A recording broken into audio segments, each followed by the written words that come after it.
Hello again, and welcome to CineQuest Watches Seinfeld.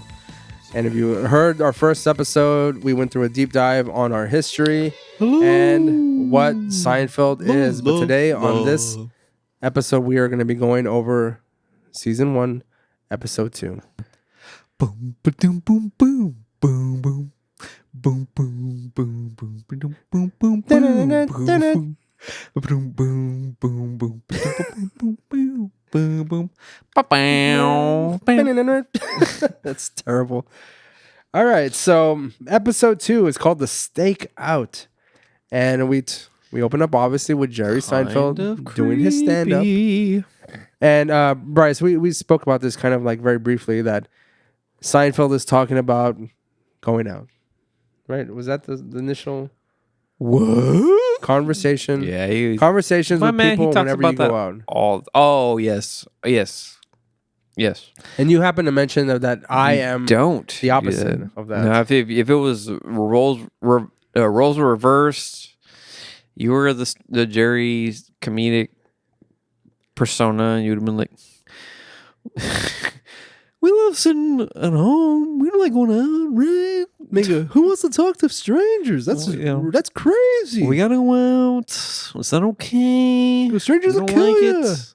They'll take your money. Yeah, it's wild. It's the wild, wild west out there.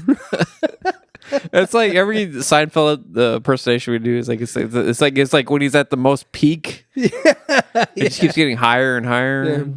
What is the deal with outings? Yeah. No one likes them. Everyone hates them. It just gets higher and higher. Like,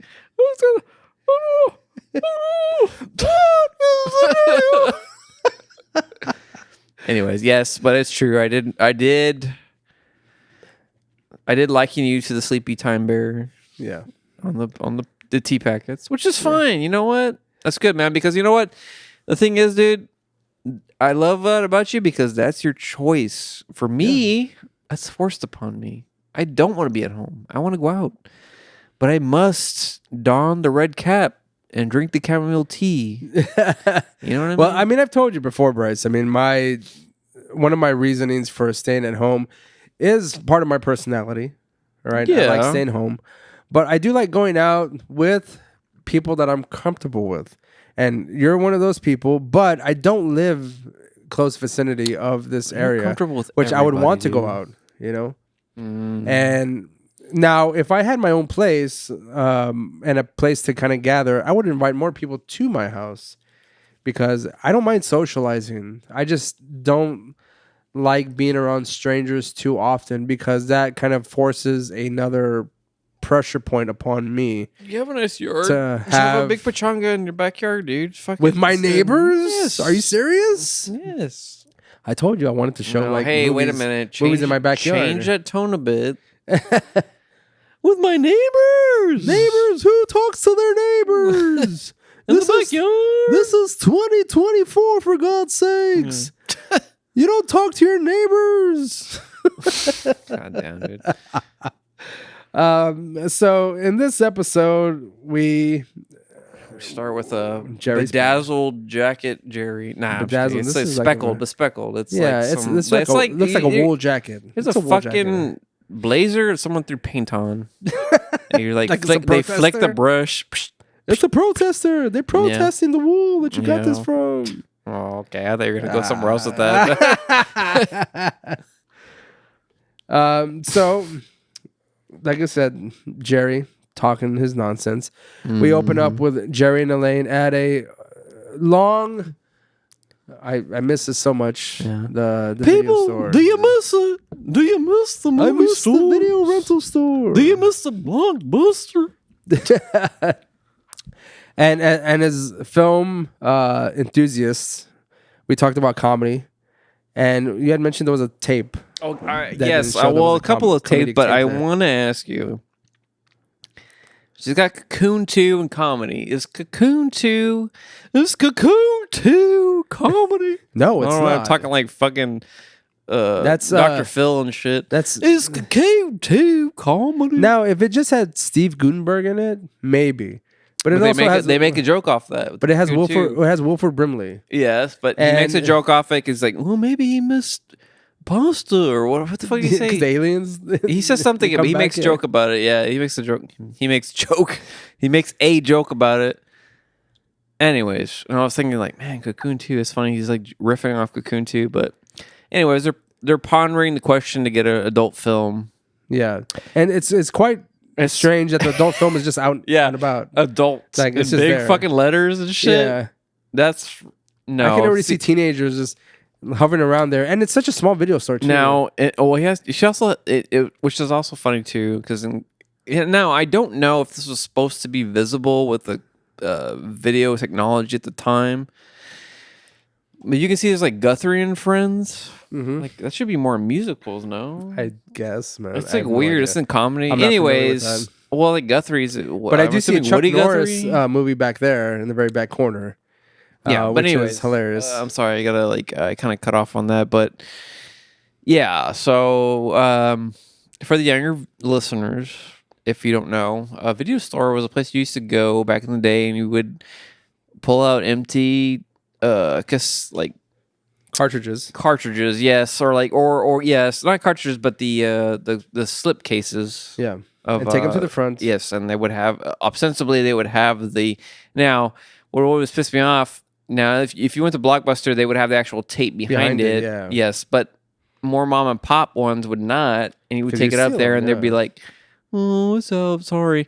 Anyways, they would not have the adult movies. You would have to go behind the beaded curtain. Yeah, if you wanted adult entertainment. You know, you say that though, but there was a video store near my place called Action Video, and all the adult films was right up front, or right in front, right in front near the counter, so they could see who's taking. Oh, them. Nice! All right, well, that's good stuff, man. Let me just say this: I tried to try my chances sometimes. Right, it didn't work. I didn't have the courage to do so. The closest. Well, how old were you? Because you had to be a certain age. I was like in middle school, like 6th grade. They didn't give a fuck. Or you couldn't rent that. They didn't give a fuck, dude. Okay, right? well, these guys would just let me do it. But you think you know about shady video stores? Let me say this real quick.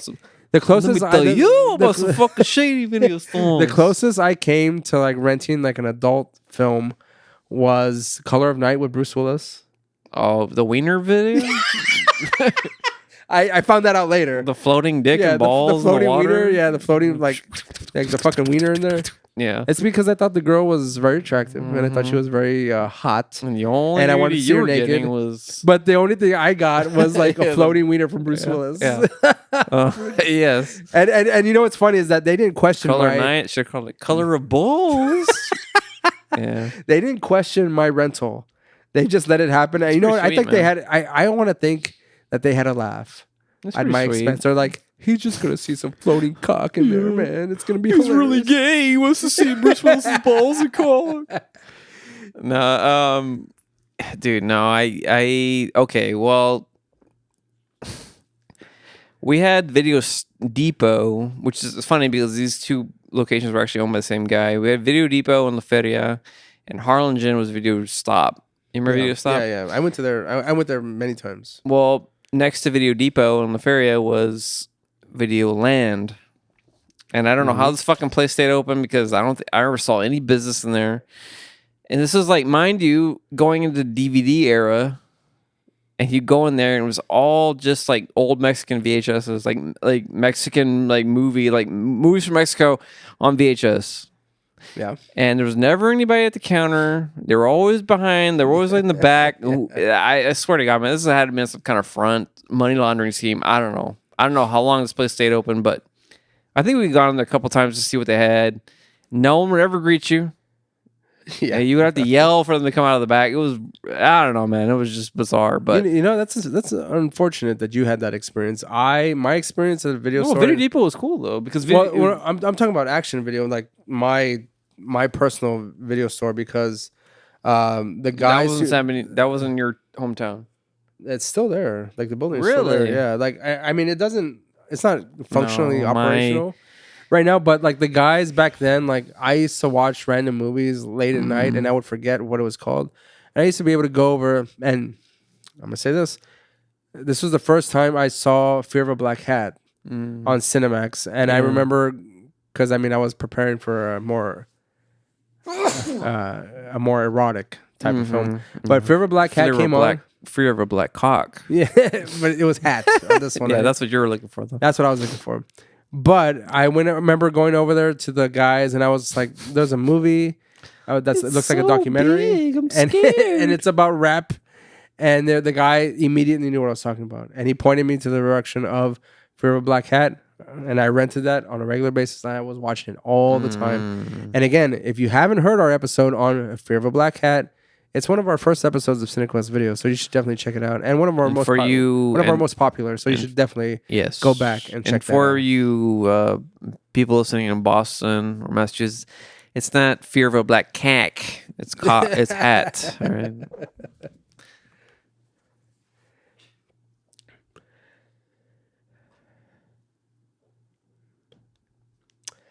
And yes, that's it. I guess that's more of our spiel over the long loved and missed video rental store. Goddamn, we went way off fucking course. Fucking talking about video rental stores and shit. Well, I mean, it opens up. It's something we care about a lot, and it was a staple in our households. It is, and I will say this: it's a really sad rental store. If it's New York City, it's like very wire, it's like wire fixtures. It's so small. Yeah, it's depressing. It's so small. That's Mind you, sad. this video store does make an appearance later on in the series also. Really? Yeah. Oh, yes. Yeah, because... no, but it's bigger, though. No, it's about the same size. Kramer rents that movie where the girl goes into a coma, and then he watches it. No, but this is also the one. This is also the one where Lane. This is also the one where Lane was renting the movies and from the recommends. Yeah. Is that kid? Yeah. But it's like a nicer. I don't know, man. I gotta rewind. Maybe a little bit bigger. Who knows? It might be a little bigger. Beer. I was thinking more like it was like, wasn't it the size of like the movie rental place from Big Hit? 2 stories and shit. Right. Yeah. So basically in this scene, Jerry and Elaine make a deal. So Jerry agrees to go with Elaine to a dinner party with a friend of hers that he met at some point. Yes. And Elaine agrees to go to a wedding that one of Jerry's family members is having. And mind you, this is the first introduction to Elaine. And we are smitten. No, we haven't gotten the... We actually just got the whole man, I'm blanking here. The relationship. We got the background of the relationship with them. They dated at some point. Yeah. They're friends now. Which is they haven't been weird. They haven't been friends for a long time. That in the second season though. Yeah, I don't know. Second season. I'm sorry, second episode. They just threw that shit in there. Yeah. To me, it's wild, but whatever. I don't see anything too difficult with that, but like we start to see like the details of how friendship can occur between a male and female persons who have dated in the past. I see that, but to me, the only thing I see on this, she should have been included in the first episode. Now, what I think this is officially the first episode because the first one's the pilot. So you know what I mean? Like, yeah, no, I get you. I'm sorry, excuse me, fucking movie guy, but excuse me, fucking Hollywood, but she should have been included in the pilot because to me it's like okay, all I can think about is in my fucking head, the wheels are spinning like, oh, it's fucking we need to include more a female demographic in the that's. We weren't getting enough views from females. We need to get more. We need to have a woman in here. But that was Claire, though. That was the waitress, Claire. She was almost like the Elaine character, like as far as her. I just see too much of the wheel spinning. The producer, director wheel spinning, like, oh, this is what we need to do. And it's like, we need to throw this character in. Why didn't they just have her in the first episode? Well, you know what? That's funny is that you say that because later on in the series, we do get that whenever Jerry and George are trying to actually create the pilot episode. Yeah. And where they establish Elaine as a character. Yeah, it's pretty cool. That. But I like that they did that, man. I like how they fucking they fucked around with like the introduction of the show like within the show, which is pretty. I mean, I don't know. See, this is the kind of where's Friends? Does Friends do this shit? Friends didn't do this kind of shit. They didn't. So can I ask you a question, Bryce? So like, if you're friends with one of your past exes, would you agree to like? Dude, this is would you agree to go to a wedding? Weird because I want to tell you that I don't know, man. Because I want to tell you, I feel like you have more experience with this because I don't know how I would react to that. This is what I tell you, man. Like, I am friends with one of, but granted, I don't really see her in person. One of my exes I do talk to on Instagram, like a DM, like, oh, hey, she's from high school, my high school girlfriend. You know, I don't have a lot of experience of being like, oh, hey, it's like, oh, we dated, now like I'm dating other people. So I don't know what that's like. That is awkward as fuck, man. I don't know how that would be. You know what I mean? Mm-hmm. I think you have more experience with that. So just personally, like, maybe this says a little bit about my character, but like the exes I've had, I don't carry on to be friends with them now. That could be because they moved away or whatever. Like, or like I said, one that I do carry on like friendship with. It's more of online, so I don't know. Right. And again, it's interesting because modernize this. Would this be how it is now? Because I don't know. Like, I don't know. I mean, I can say like I see it. I can see it happening. And again, like but you're friends with all your exes, and they're all like coming around all the time. Well, no. I just think that I mostly leave on good terms with anyone that I've been involved with, but it might not be the case with most people because I mean, like this almost as we kind of continue on with Jerry and Elaine's character, they seem pretty amicable about how they were. Well, sure, until they start getting into like. Yeah, we start getting more complicated. Yeah. But like there, for instance, later on in the series, Jerry turns into a person where he's like, everything just evens out for me. Yeah. You know? And like wherever the girl's the girlfriend that he's dating at the time is like, I think we should break up. He's like, all right. Yeah. You know, real like it's pretty badass, dude. Yeah, he's like wish life was he's like, like I'll meet someone else. Yeah. You have a nice life. And he just walks away and the girl's like she's like confused by that. But that's fucking awesome, man. But we also kind of go on later on whenever we see Jerry's like I guess idiosyncratic ways of dealing with women. Whenever he's like a man hands, she eats her peas one at a time. Yeah. Like she doesn't respect what he does, even though she's a cashier kind of thing. Yep. Like all these things kind of play out, and I say like. From my perspective, I feel like I was taught about relationships and how to deal with them from Seinfeld. From Seinfeld, Nice. Because as a person who's single right now, and how like I don't. So you look for any like small imperfection of women? That's what it's not that I'm looking for any small imperfections. It's like I just feel like any of that occurs before I even want to. Now that could be a fear of rejection also, because I'm just looking for something to be like, I don't like that. So like I don't even have to like bother with that. That could be also a thing. Yeah. But that is something for a therapist to like spread out and like actually like really dive deep. I can't base my relationships on how the show Seinfeld I gotta tell works, you that's funny because it's like this is like a huge digression from the show, but like there's a comedian, I think a comedian that we both like, Big J Okerson. He has like a bit where he talks about that. It's like he's like, I may not be attractive, but like my thing is like noticing things in attractive women that are reasons I wouldn't date them. So he'd be like, for instance, like, okay, the fucking girl from Queen's Gambit, like she's hot, right? Like, she would never fuck me. Well, I wouldn't do you because your eyes are too far apart. He would like, you know what I mean? That's it's just that's what reminds. That's what what you're saying is like.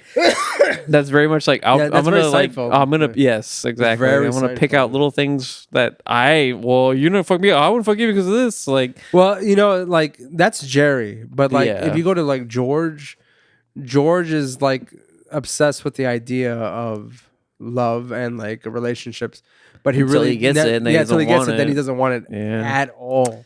Damn. And it's not even like aren't we all a little bit like that? Man? We kind of, if you think about it. And I feel like Elaine is just she gets involved with these guys, but they're never good enough. Yeah, in her eyes, well, we've had a lot. And Kramer is just like, man, I'm just riding this wave. Yeah, he is. I'm just hitting this as like time goes on. Well, until he finds one woman, and he's all like, I love you. I love you. Yeah. You contribute nothing to society. Yeah. Oh, I can't wait to talk about that episode. So basically, Jerry meets a girl at this dinner party, and he's really into her, but he also has to deal with the fact that he's with Elaine as like a side piece, That is like, and it's so awkward because he's trying to flirt, and Elaine's like talking to him as just a general friend, and he seems annoyed. She notices it. If I may, too, it's funny in this episode. Like even the scene we're looking at right now, it's like I've been to situations where it's like she just dragged him, and he didn't know how he was supposed to dress. He's like in a fucking like suede jacket. Which, by the way, I have a jacket like that. The same, almost same red fucking thing from his jeans. And he even mentions this to the people that are there. He's like, he kind of, you don't really hear it, but he's kind of like mentioning to us, like, oh, I didn't know I was supposed to dress up. Yeah. That's awkward as fuck, man. I can see myself going to a dinner party with shorts. That's what I'm saying. If you're gonna take someone to a fucking event, please let them know what the vibe is. Dress if I code may, yeah, dress code. And because yes, I've been in the situation where it's like you dress like an asshole, and then it's like, oh shit, well, whatever. Anyways, now how does one function with an ex who's a friend, and you're trying to like?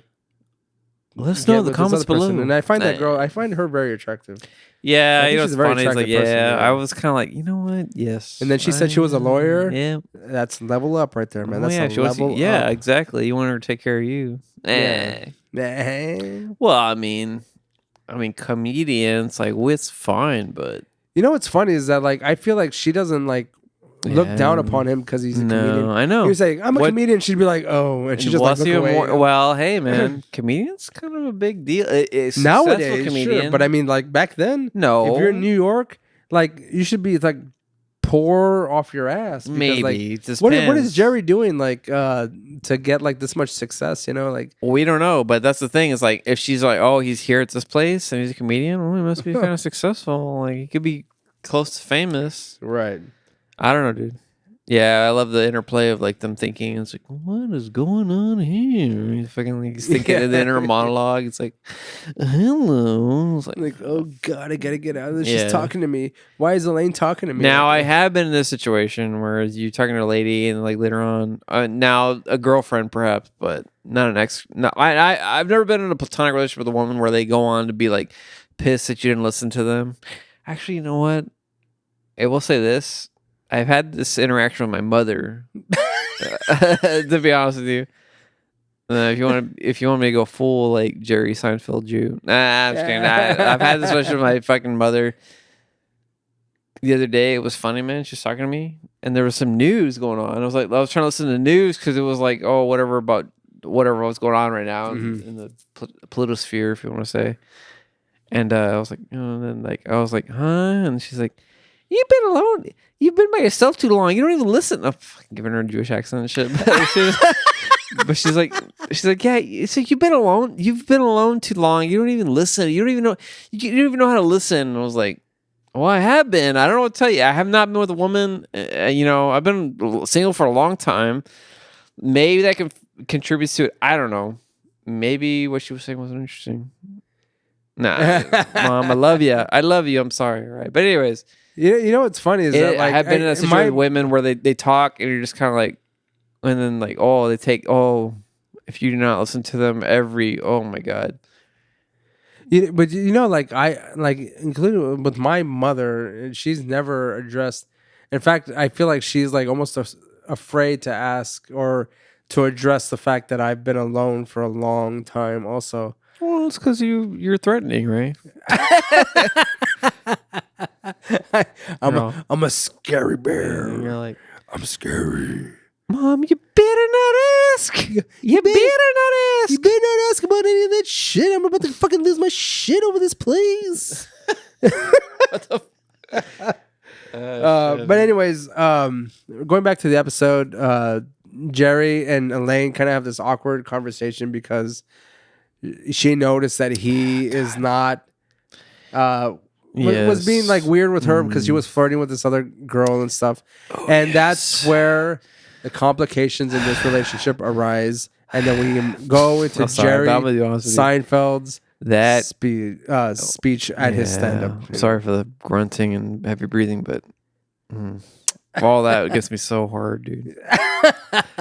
I'm sorry. Cut that out, Ray. But anyways, it gets me hot. How about the hot? Okay, Like, sure, yeah. I don't know what it is. Woman getting mad at me like that. You know what? Maybe that's why I've never had a very successful relationship. Maybe that's why you're more of a George Costanza kind of guy, like. Dude, that whole scene where she's all like, it's fun. I'm sorry to cut in, but like one of they show a shot of a friend or not. I'm sorry. They show a shot of a audience member in his comedic routine. Looks just like one of my friends. It's like, dude, I'm sorry. It was funny though. He looks like one of the fucking people I knew in high school. But anyways, I'm sorry. This is my toxic relationship. Fucking bullshit. Ladies, if you like this, fucking, at me. I like when women get mad at me. I don't know what the fuck. The whole scene where she's like, what was going on there? And fucking, oh my god, dude. I'm like, all right, Lane, let's get back together right now. Let's get married. Yeah, let's get back together. Now. Here's the scene where Jerry's talking with his parents who are staying with him, and they are on the fold-out bed. Apparently, it's a sofa bed. Apparently, and in the kitchen, sort of dining room, kind of the dining room kitchen. He has a computer now. Do you, Bryce? Let me just say this because he doesn't say this. They don't go too far into depth, but he goes. They're kind of talking about the fact that Jerry and Elaine have a complicated relationship. Yeah, and he mentions that there wasn't much in the physical chemistry, and like the parents get all like really awkward about it. Was there ever a point in your life where you've talked to both your parents about any sort of physical scenario when it comes to relationships that you've had with a girlfriend? I know I haven't because like my parents will not stand for that. It's funny that he mentions that because I feel like they would have been like, if this isn't the modernizing Seinfeld, it would have been, the mom would have been like, I guess he hasn't had a blue chew.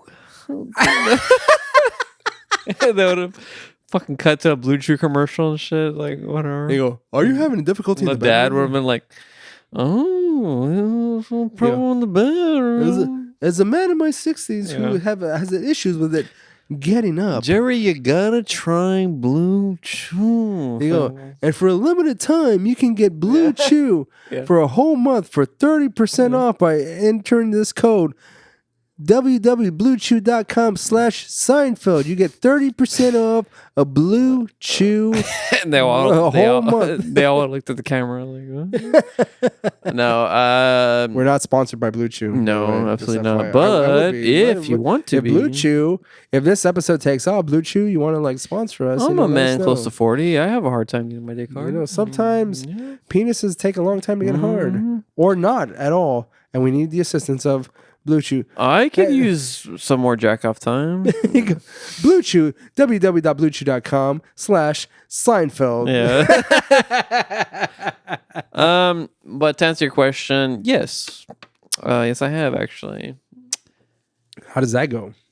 Well, you know what's so funny, man? Because I'm gonna tell you right now, if a full disclosure, if you have not witnessed any of our disgusting forums and video setting, I'm a very pasty white man and raised a more of a chocolate bearish type guy, but it's a difference of cultures. It's funny because I'm telling you this right now. I had a friend that again, same guy, I visited New York. He had the same problem, but he could not talk to his parents about that kind of situation. It's weird because he ended up telling me like later when he moved on, I was like, I kind of view your mom and dad as like a second parent. I was like, what the fuck? He's like, yeah, because like I couldn't talk to my parents about like sex, and your parents were like, they would talk to me and like because we would talk about like because like his parents never talked about safe sex. Yeah. We used to be real, very strong Catholic. They never talked about condoms, any of that. My parents were like concerned about him, like because he was active, right? And they would like let him know about protection, like to be, and so he was like, oh shit, like I've never had my parents. I couldn't talk to my parents about this. I don't know, whatever the fuck. It's cut to like a friend of ours, family friend. I won't say her name, but like I did not find her attractive. Obviously she did with me. I don't know what the fuck. So I had to tell my parents like I just don't. Mm-hmm. So I would say that would probably be the closest I had. Okay, all right. And it's weird because they were friends with her, and that ended up breaking off the friendship with my parents. So it's fucking weird. But that was probably as close as I had with a relationship talk of that nature. Well, let me just fill you in on something that might be Seinfeld-ish in a way. Oh, hold up. Hold on. I'm sorry. I gotta Ray. I'm sorry, dude. Before I forget. All right. Yes. Go ahead. Because then I gotta tell you something. Okay. Not gonna there was a scenario where family, friends. This was when I was like younger. PP no work, Ray. There was a scenario where family asked, like, "Oh, what's going on with Ray? Does he have a girlfriend? What's cracking, Ray? You getting that pussy?" And my dad said, "Well, he's not interested. This is middle school. This is like late middle school. He's not interested in women. He's not interested in girls. He's not really interested in girls right now." I was like, what? I was just like, from that point on, I remember them telling me that. I was like, don't ever speak for me again, bro. Don't ever do that. He's more interested. He's more interested in the Jimmy Dean area.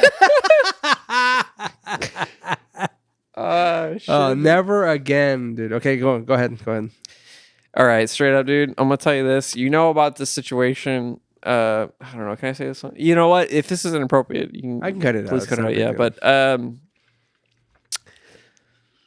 don't know if I can, but I want to say it. Cut it out if you feel it's appropriate to cut out. But anyways, like I will say this. So as you know, Ray, there was a situation I had one time.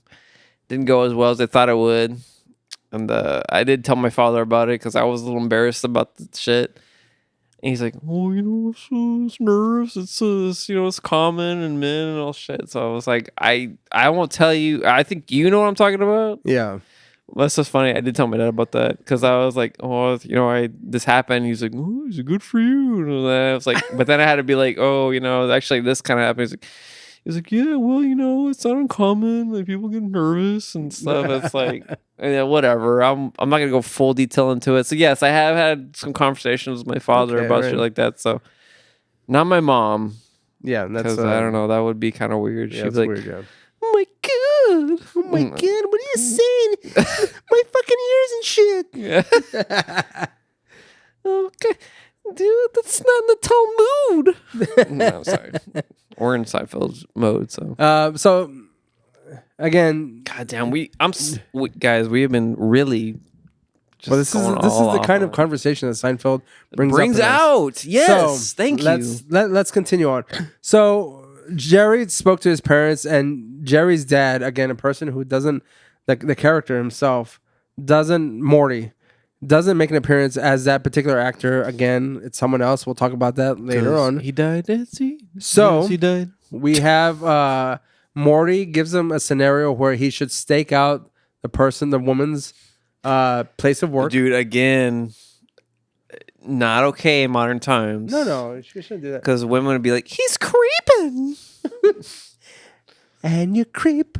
very, very TLC like. Yeah. But he brings George along and this is the part where we get introduced to Art Vandelay. Art Vandelay. Well, it's supposed to be Corvalais. It's Corvalais. It's originally. Art Core, which is and then it goes like to Art Vandelay. Yeah. And this is where the scenario where George pretends to be an architect for the rest of the series. But it's funny because in different scenarios.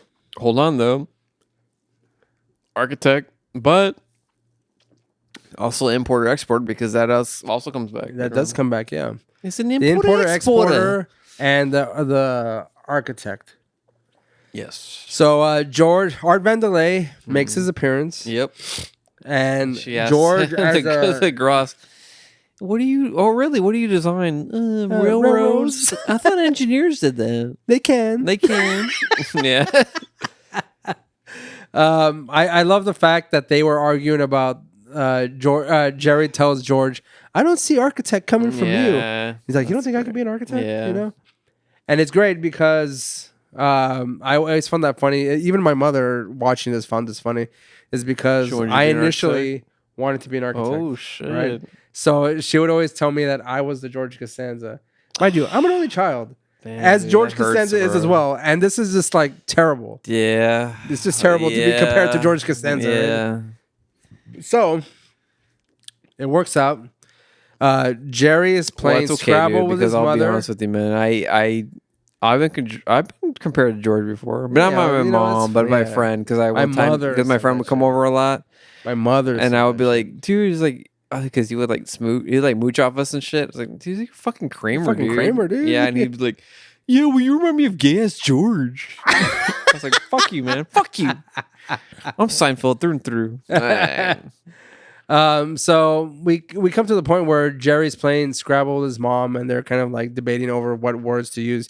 Kramer comes in, tells her to use the word quone, and which is not a word, and he exclaims that it should be a medical dictionary that should be using. Yeah, and I mean, to quone, you got to quone a patient when they get a rule. You got to quone a patient. Yeah.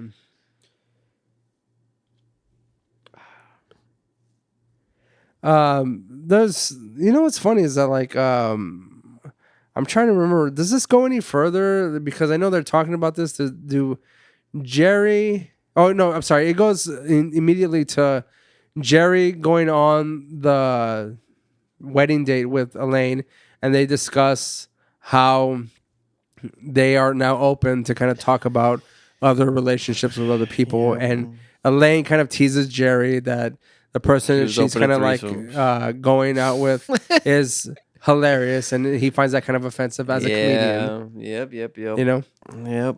And that's been poked at. Yeah. That's been poked at many times. It does. It comes back later, yeah. Damn, dude. If this was modern times, though, they should open it up to been like Elaine was into, like, she was bi-curious.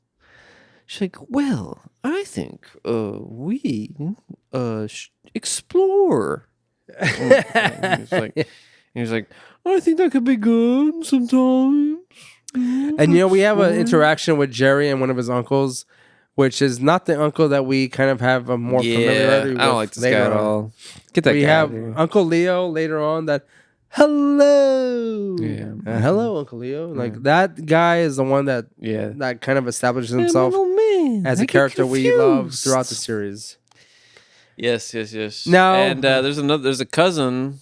He doesn't want to be now Levine. Yes, a little bit of self-hating Jew, there, man. Yeah, Levine. Yeah, is it Levine? Levine. Yeah. No, he says that with disdain. He's like, Levine. Yeah. So that's why did I bring the wagon? Why the hell did I bring the wagon? Yeah. That's what the word was. But basically, we end the episode with Jerry and Elaine kind of establishing their relationship and the boundaries that they have whenever it comes to the discussing other relationships. And that'll be broken. That'll be broken many times in the series. Which I don't mind. Even the series finale, like during a you mean when they're in a situation, the conjugal visit? In a situation of duress. Yeah. Like Jerry kind of like wants to like. We'll talk about that in the series, like the series finale, but we won't go over it now. Can I have a relationship like that? I mean, what is that? Is that the one to ask? Yeah. What do you want? What are you looking for? Anyways, nothing gets resolved necessarily, but we do kind of establish Jerry and Elaine and their relationship. Mm-hmm. Bryce, like, what do you think of this episode? Like, it's getting better, I'm gonna go up a 0.5. It's not quite there. 2.5 for me, man. Yeah. Bryce, I better now. I will agree with it. That is also, we just get introduced to Elaine, and Elaine, and I guess Elaine, George, and Kramer, like, they're just fantastic characters throughout the series. Mm-hmm. And right now, since we're just starting, I do feel like it's a 2.5 still for me. Like, it's middle of the road episode. It's not the best, but I feel like it's showing the potential of the dynamic between Jerry and Elaine, and even Jerry and his parents in that case, and how that plays out throughout the rest of the series. Yep. Well, I don't know. I'd like the other dad better. I mean, it's just Morty as the other dad is fantastic. He has more of a presence in his face. Well, for one, I guess maybe perhaps because too he's in it longer than this gentleman. Yes, but I mean, even like, for instance, every time I think of like Jerry's dad, and I think of Morty, I always think of my wallet's gone. Yeah. My wallet's gone. You know, like that's kind of like where I think of that character. Well, nah, to me, like, yes. You go dim lighting, and what was No, it? Dim lighting, and slave labor. That's how you sell fucking like trench coats or some shit. Nah, I mean, to me, it's always the running for the president of the fucking. That's the Del Boca Vista. Yeah, the Boca Vista president. Yeah, that was fucking. Yeah. Anyone who knows the episodes know what we're talking about here, and like or knows the series. So like we find this episode middle of the road. We're just getting started with this series, and we hope that you'll join us in this journey, be all the way to the season finale, 180 episodes, season 9. This may take a year. This may take 2 years. Who knows? Don't listen if you don't like Seinfeld. If you don't like Seinfeld, get the this is a podcast having to deal pro Seinfeld with pro Seinfeld, praise of Seinfeld, as this is a love letter to Seinfeld. And how we kind of fit into this whole debacle that it is. Got this out, but dare I say we're a pro sign reel? No, I'm just joking. But anyways, all right. This is us signing off of this episode, and again, we appreciate you watching, appreciate you listening.